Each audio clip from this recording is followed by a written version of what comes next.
Was what I did excessive? Probably.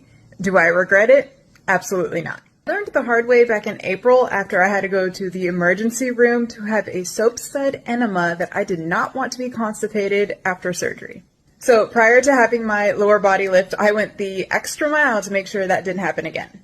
I started 2 days prior to surgery. It was suggested by my surgeon that I take stool softener, which I did 3 times daily, and drink some Miralax, 1 dose a day leading up to surgery. This is in addition to the probiotic I was already taking. Then I put myself on a 2-day liquid diet prior to surgery. So I had things like broth, protein shakes, protein coffees, and blended soups that I had added unflavored protein powder to. And if that wasn't enough, the night before surgery, I drank half a bottle of magnesium citrate to flush my system out. So going into surgery, I was sitting pretty. I continued the stool softener after surgery per my surgeon's recommendations, in addition to the Miralax, and then I also incorporated some milk of magnesia. And as far as eating went, I made sure to eat soft foods for the most part. So things like cottage cheese, Greek yogurt.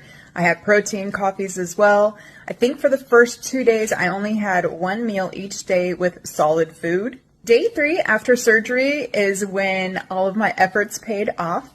I had a bowel movement, and thankfully I hadn't even gotten to an uncomfortable position because I didn't have a bunch of stuff that had been building up for days. I continued the stool softeners, the milk of magnesia, the probiotics, and the Miralax for the next week, and everything was smooth sailing. If you've ever been constipated, you know the struggle, but then imagine doing that on top of just having abdominal surgery where they did muscle repair. No, thank you. Now, please keep in mind, this is just what worked for me. Listen to what your surgeon tells you to do. This is not medical advice. I'm just sharing some tips and tricks. If you have any questions, leave me a comment below and I would be happy to answer them.